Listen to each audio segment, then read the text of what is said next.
আসসালামু আলাইকুম। এই ভিডিওতে কথা বলবো একটি বইয়ের মধ্যে থাকা সবচেয়ে গুরুত্বপূর্ণ কয়েকটি অংশ নিয়ে। যেই অংশগুলো আপনাকে আপনার তথ্য সংগ্রহের জন্য বা আপনার গবেষণার কাজের জন্য অনেক বেশি সহায়তা করতে পারে। ১ নম্বর হলো সূচিপত্র। একটি বইয়ের সূচিপত্র আপনাকে এমন কিছু নির্দেশনা দিতে পারে, যার ফলশ্রুতিতে আপনি জানতে পারেন ওই বইয়ের ভিতরে কি আছে। অর্থাৎ আপনি খুব সুন্দরভাবে ওই বইটাকে উপভোগ করতে পারেন। অর্থাৎ বইয়ের কাঠামো বা কোন বিষয়ের অন্তর্ভুক্ত বইটি বা কি নিয়ে লেখা হয়েছে, সবকিছু কিন্তু খুব সহজে এবং দ্রুত আপনি জানতে পারেন আপনার ওই পড়ার মাধ্যমে, বা অর্থাৎ আপনি সূচিপত্রটা দেখে জানতে পারেন। এটি আপনাকে প্রাসঙ্গিক অধ্যায়গুলো খুঁজে বের করে দিতে অনেক বেশি সহায়তা করবে। ২ নম্বর হচ্ছে নির্দেশিকা।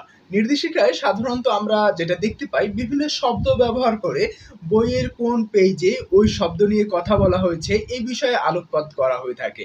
তাই আপনি নির্দেশিকা থেকে ওই শব্দগুলো চিহ্নিত করে, অর্থাৎ নির্দিষ্ট কিছু শব্দ ইউজ করে আপনি ওই বইটায় আপনার প্রয়োজনীয় শব্দ সম্পর্কিত বা প্রয়োজনীয় টপিক সম্পর্কিত তথ্যগুলো কিন্তু আপনি পেয়ে যেতে পারেন। সেক্ষেত্রে আপনি ২ নম্বরে দেখতে পারেন নির্দেশিকা। ৩ নম্বর হচ্ছে গ্রন্থপঞ্জি বা তথ্যসূত্র বা রেফারেন্স।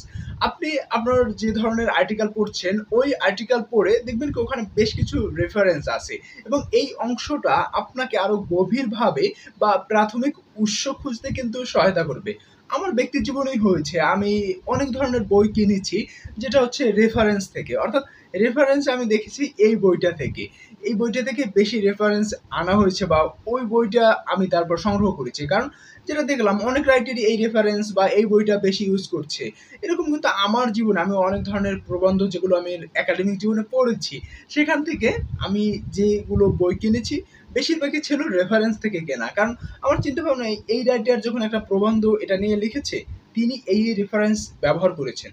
তাহলে আমি কিন্তু চাইলে ওই বিষয়টা, ওই প্রবন্ধ সম্পর্কে আরো বেশি যদি জানতে চাই, তাহলে আমার ওই বইগুলো আমার সংগ্রহেও থাকা প্রয়োজন। সেক্ষেত্রে ওই ধরনের বই আমি সংগ্রহ করেছি। তাই আপনিও আপনার গবেষণার ক্ষেত্রে ওই রেফারেন্সগুলো দেখতে পারেন, এবং ওখান থেকে ওই রেফারেন্স অনুযায়ী আপনি ওই বইগুলো পড়ে দেখতে পারেন।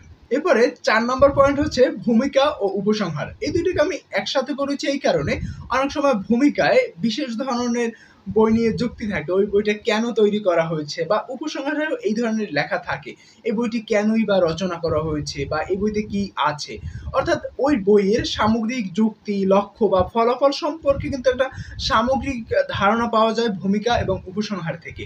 সেক্ষেত্রে আপনি একটা বই হাতে নিয়েই এই যে ৪ টি পয়েন্ট বললাম, এইগুলো কিন্তু আপনি দেখতে পারেন।